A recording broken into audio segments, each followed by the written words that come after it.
Welcome to Founders Future, a podcast powered by Closers.io, where we explore the journeys of innovative entrepreneurs and the road ahead for them and their companies. I'm your host, Milan Kho, and in each episode, we uncover the stories behind impactful ventures, the challenges faced, the lessons learned, and the strategies fueling future growth. Today, I'm absolutely thrilled to be joined by Stephanie McPhail, the co-founder of Being Loved Shouldn't Hurt, that she co-leads with her husband David, delivering toxic relationship recovery coaching to clients worldwide. Drawing from her years of education, research, training, and personal battles breaking free from unhealthy relationship cycles, she offers private Zoom sessions, actionable exercises, and accountability to spark real change.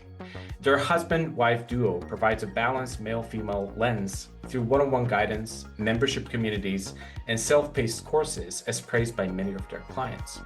With that being said, Stephanie, let me officially welcome you to Founders Future. Hey, Milan, thank you for having me. I'm excited to be able to share my story and maybe help some other people on their journey as well. I love it. Beautiful. I'm excited for the conversation. We're not going to waste any time. We're going to dive right into it. What I love to do at the beginning of every single episode is a bit of traveling back in time. So before you even had this company, what were you doing before? And then eventually, what was the motivation for starting the business? So I was a teacher for 18 years. There was some overlap in there, but I did teach for a very long time, certified K through 12 health educator, and I'm a certified crisis counselor as well. So that was something that I was always very passionate about, is helping others and to, just help them to build their life. The other side of the coin is that I was also really good at choosing really shitty partners and then trying really hard to make those relationships work. And I realized as I was going through my own healing journey that I was not the only professional that was very successful in their life and not very successful when it came to their relationship. So once I got out of the other side, I took some time. I went through a depression, everything went really bad. And I said, what is the thing that is in common with all of these bad relationships in my life? And that was me. And if I can look at what I've done to get into these patterns over and over again, maybe I can share those lessons with other people so that they too can heal and create something better for themselves. So that's really what got me into it. I said, I need to figure this out. I need to get really down in there, down and dirty, like what is it that caused all of this? And I hired a bunch of coaches, I went to therapy, I did all those things, and I really figured out what I was doing, where the patterns were repeating themselves. And I said, okay, I have to share this with other people. And so I started my business back in 2014, and made it my full-time gig in 2020. And it's been an amazing journey with my husband, who I would have never imagined that I would have a partner that would be helping me to help other women to heal. But here we are. We've been doing this for a few years now. And we just love being able to really change people's lives and create some major change. Because in my world, the more that we can help each other, the better the world is. And so I think that this is a really great gift to be able to share my pain with others.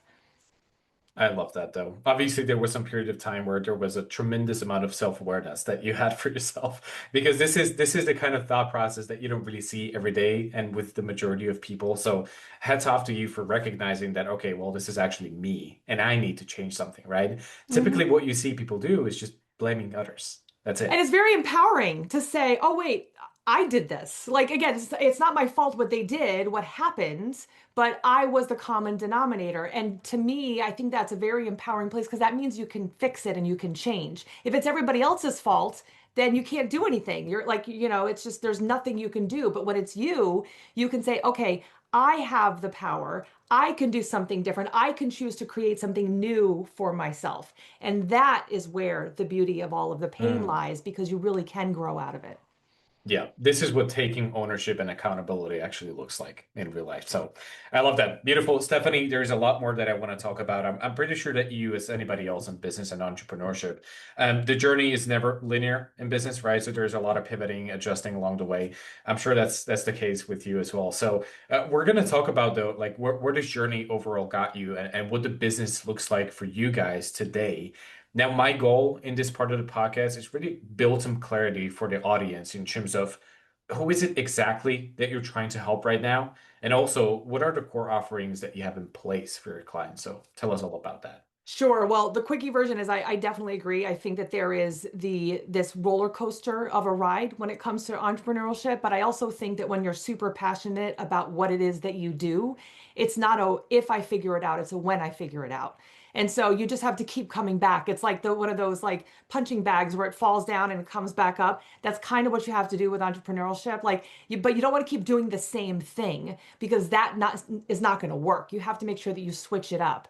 And so you try from different angles and you try to do different things. And that's definitely where we have been on our journey. And so, we've had the ups and downs. Like when I first started, I was like, let me charge just a little bit, let me do a bunch of free stuff. And I did that. And then I started to build and grow. And 2020 up to 2023 was really our heyday. And I can honestly say we're working to go back towards that because we are definitely in a low point now for ourselves in our business. Um, but it was, it's really because the market changes and then you have to figure out, okay, how have I changed too much where the market has changed and then come somewhere in between. And so sometimes that's difficult to figure that out, especially when you are a small business. Like for us, it's a husband and wife team. You really have to really rely on your own resources and your ability to figure that out.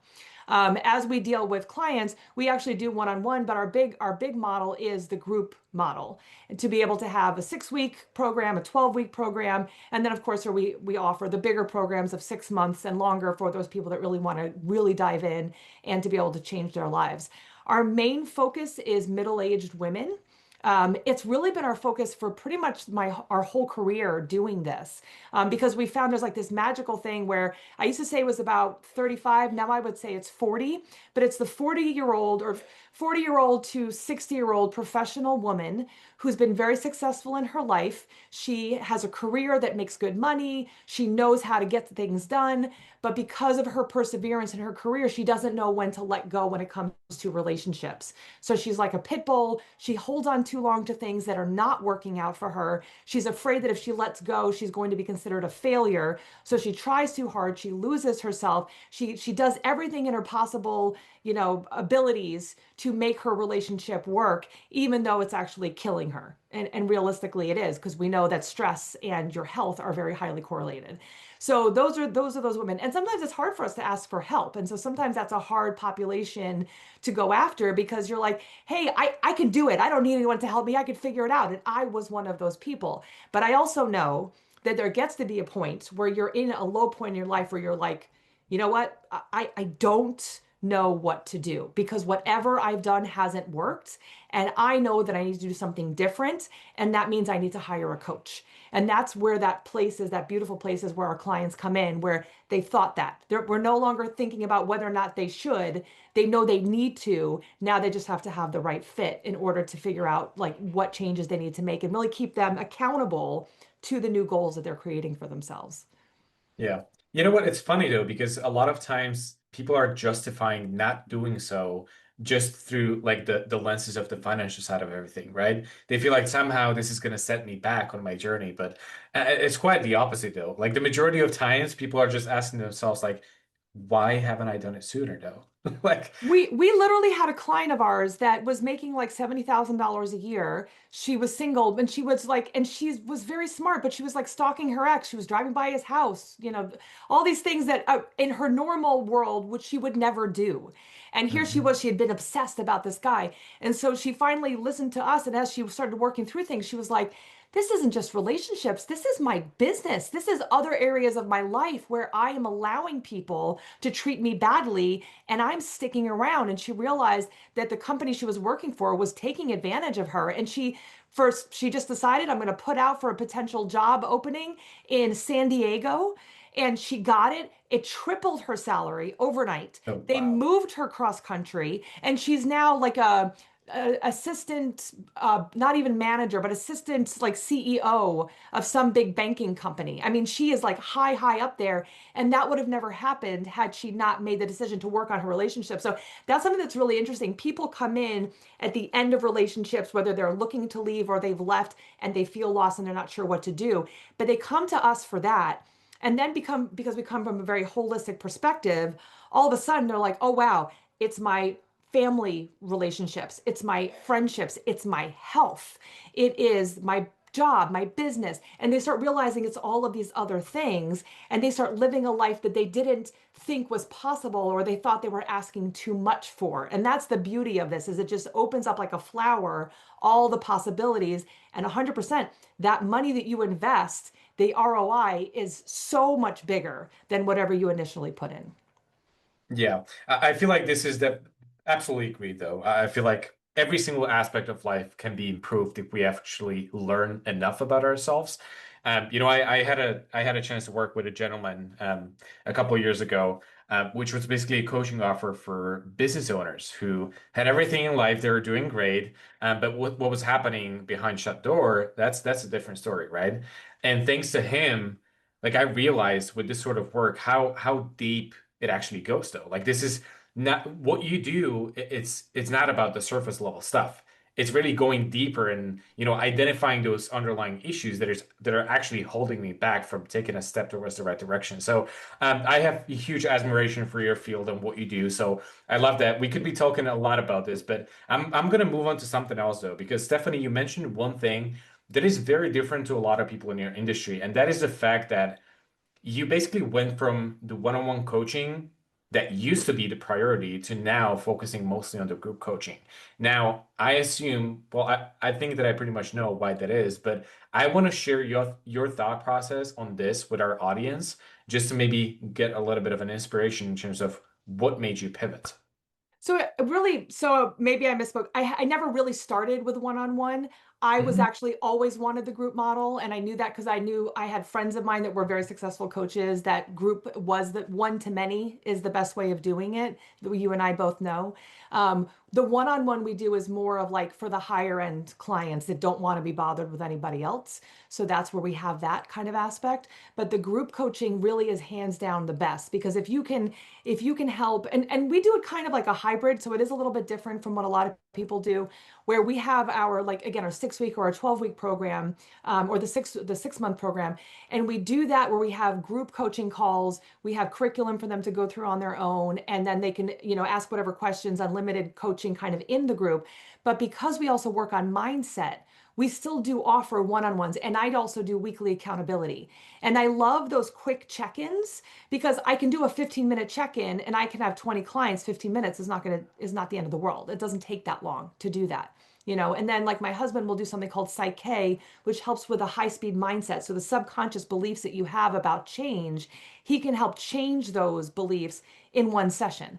So that 1 hour session can literally change someone overnight with how they're, how stuck they feel. And so we really have found that with our clientele, the hybrid model is the best.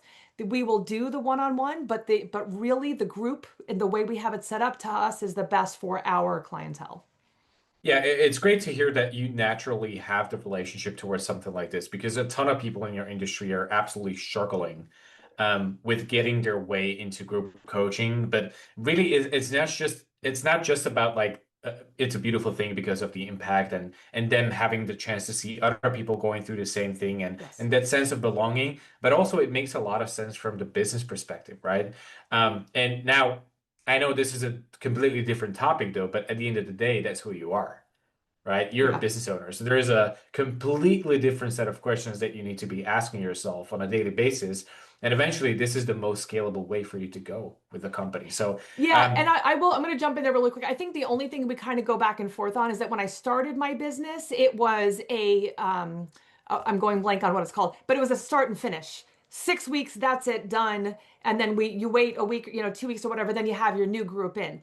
We've now created an evergreen program where people can come in at any time. I almost feel, I keep having this feeling, I want to go back to the 6 week cut and then start a new group, as much as it's more difficult when you're constantly looking for those new people, but there is something about having that, ooh, if I don't make it into this next group, I'm not going to make it into the program. And so I think there is something to be said about that, but I haven't made the decision. I'm just kind of like, I'm going back to that because that did work really well for a long time, and getting people to take action so they can't say, I'll do it in a month. And you're like, but you're going to waste a lot of time if you wait a month. But now if it's like, oh, but then you're gonna have to wait another, 8 weeks to, okay, that's sometimes it's a little bit different and pushes them a little bit more. yeah. This is what I love about business, though. We could be having these conversations after you run into business for like 28 years, and you would still find a couple of things where you'd be like, you know what, I haven't really figured that one out yet. Like Hmm. there's still something to talk about.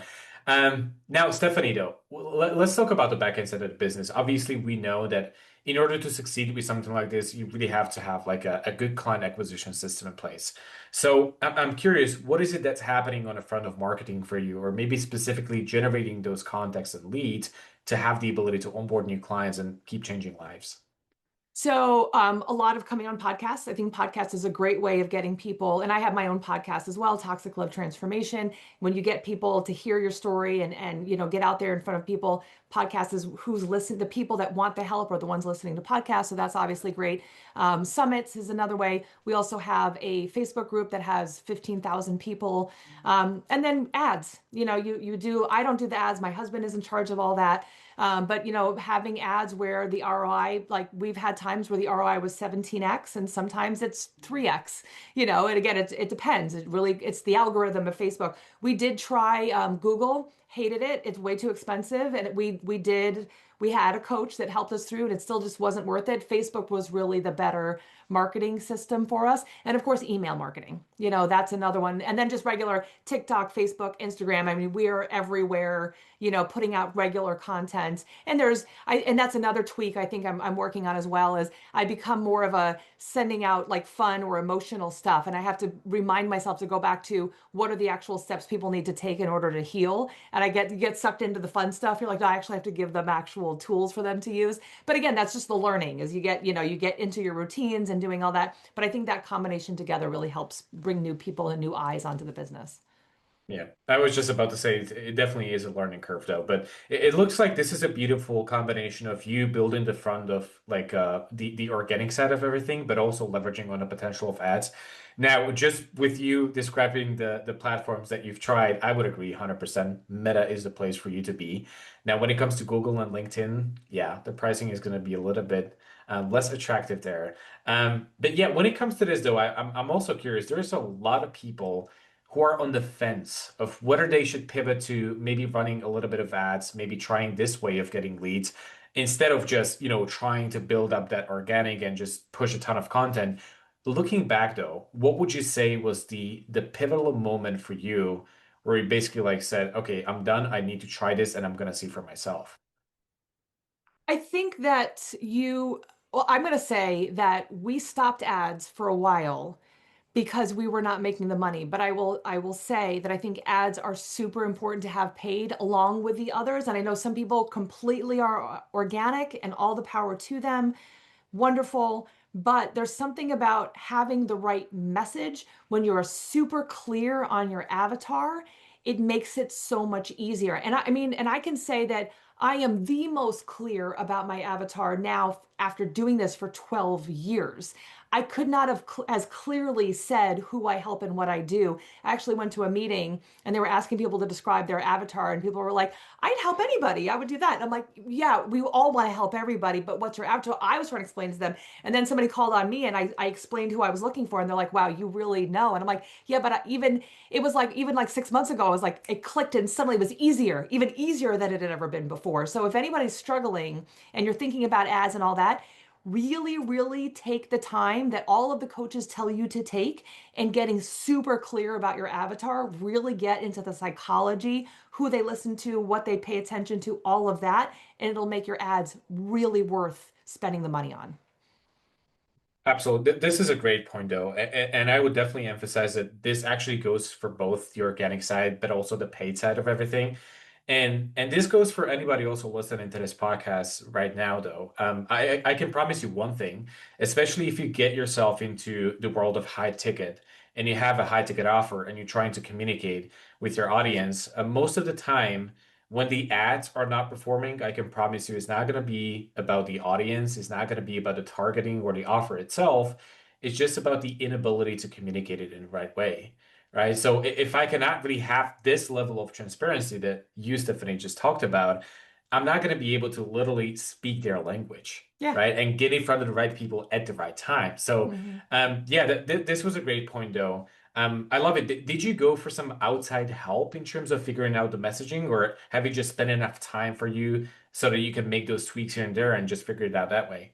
We have spent a lot of money in coaching. We have spent a lot of money getting help because we are not experts in this. And this is something that we tell our clients all the time. Your expertise is not in creating healthy relationships, and that's okay. That's our expertise. Our expertise was not business. That's why we had to get help in figuring that out. But even with spending all that money that we did in investing into ourselves and our business, it still was, let's try it from this angle. Let's try this. And again, just testing.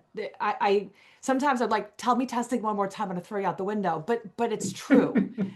Like it Yeah. really is true. You have to test the market. And again, the market changes. So what's working now and getting clear on that. But yeah, it was definitely because of our coaches that we got super clear on that. And then literally I went, again, like 6 months ago or a year ago, somebody gave me a paper and said, fill this out. I'm like, I've done this a million times. And they said I could just say it out loud. And all of a sudden I was speaking and I was like, wow, I've said it more clearly out loud than ever I did writing it down. And all of a sudden I was like, okay, I can see the person that I am actually literally trying to sell to. And it really switched Yeah. everything around after years of refinement. Yeah, this is funny though, because even like I spoke to a lot of people who eventually got it right. All those tweaking and testing, like you said yourself, they got it right. They hit like 10, 12x cash flow as they were like, okay, my job is done. This is gonna work. And guess what? A couple of And then weeks everything after changes. that, or a couple of months, well, I'm gonna introduce you to your new best friend. It's called ad fatigue. Welcome to the conversation. So Exactly. it never stops. So there's a lot of different factors that come into the equation. So my perspective on this though is like you either take the time to really master it yourself or do what Stephanie just said and hire somebody to do it for you or with Hmm. you, right? So again, I'm loving this, but we're gonna move on though. You mentioned something at the beginning of the podcast about you being the team only with your husband. So it's the two of you guys just taking care of everything. And I'm curious, obviously, there is a lot of ambition and a lot of goals in terms of what this company should be. So would you say that your goal is to eventually build out your internal teams, whether that's for marketing, some sales reps, whether that's other fulfillment teams or anything like that? Or what is the idea? Oh yeah, 100%. I mean, I had said before we came on, we had hired a different team other than Cole Gordon's team to help us, and our goal was actually to have a sales team and all that. It didn't work out as planned, and part of it was we were not even as clear on our avatar then and our messaging. So I mean, I can't say it was all anyone's fault. But it didn't work out. And so we're back to it being him and I. I think that at some point we would like to do that because we don't, I am not a salesperson. I'm a helper. And I know that sales and helping, it's not like they don't go hand in hand, but I get right into, I want to start fixing and like, dive into all the issues and whatever. The sales piece is, I can say honestly, it is not my forte. So I'd love to have a team that's what their expertise is. I would love to have my closers. I mean, we had trained closers. We had at one point we had 12 different closers. So we've had those people on our team. And I think that those are a really great asset when you have the right people that are working for you. And so yeah, we will be there again at some point. We also started another business called Divorce Support Network. So it's actually managing other people that are also in the divorce realm. And so we have all these other professionals, but we also have these high-end people that are also in charge of it or that we're in charge of as well. So it is a different animal when you are in charge of a team versus by yourself. So again, there's the good things about it because you don't have to be in the business or like you can actually be interacting with how you want. But then you also have to manage a team and really know your SOPs and everything else to be able to teach people what you do without having to do it.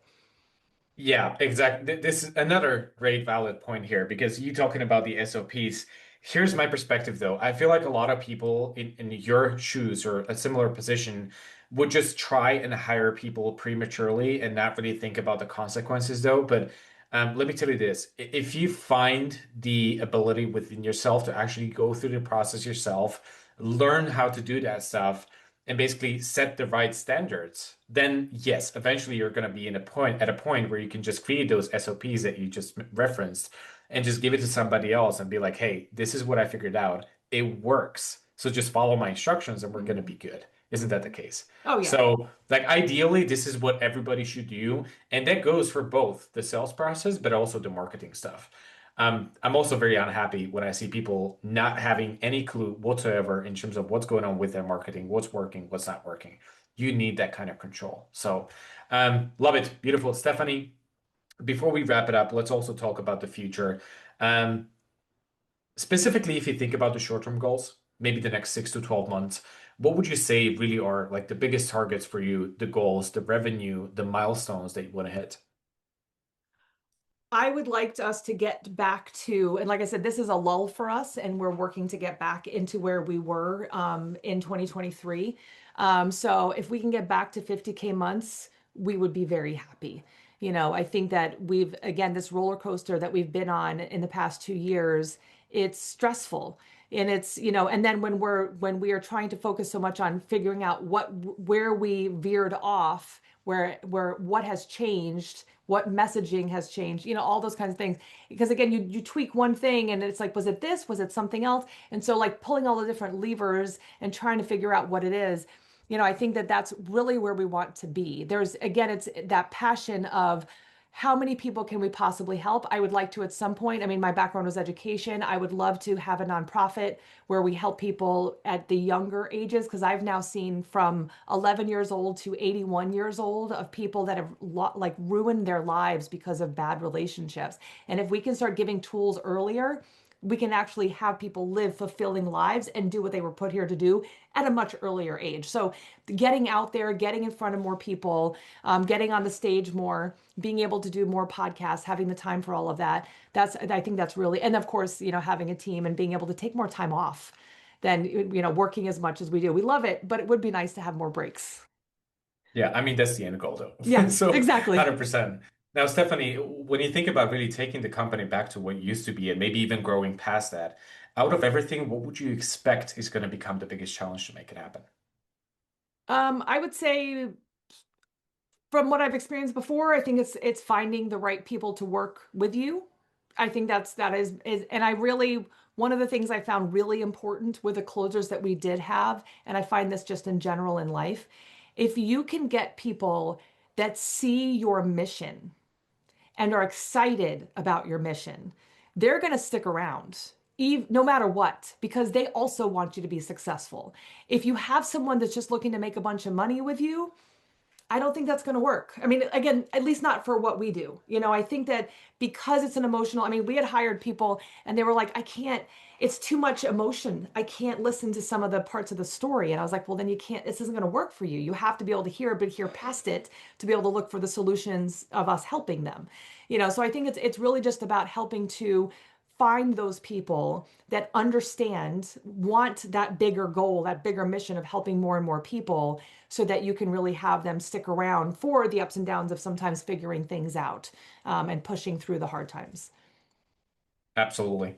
And this is another incredible opportunity to say something else though. And this would be my advice to anybody in this position.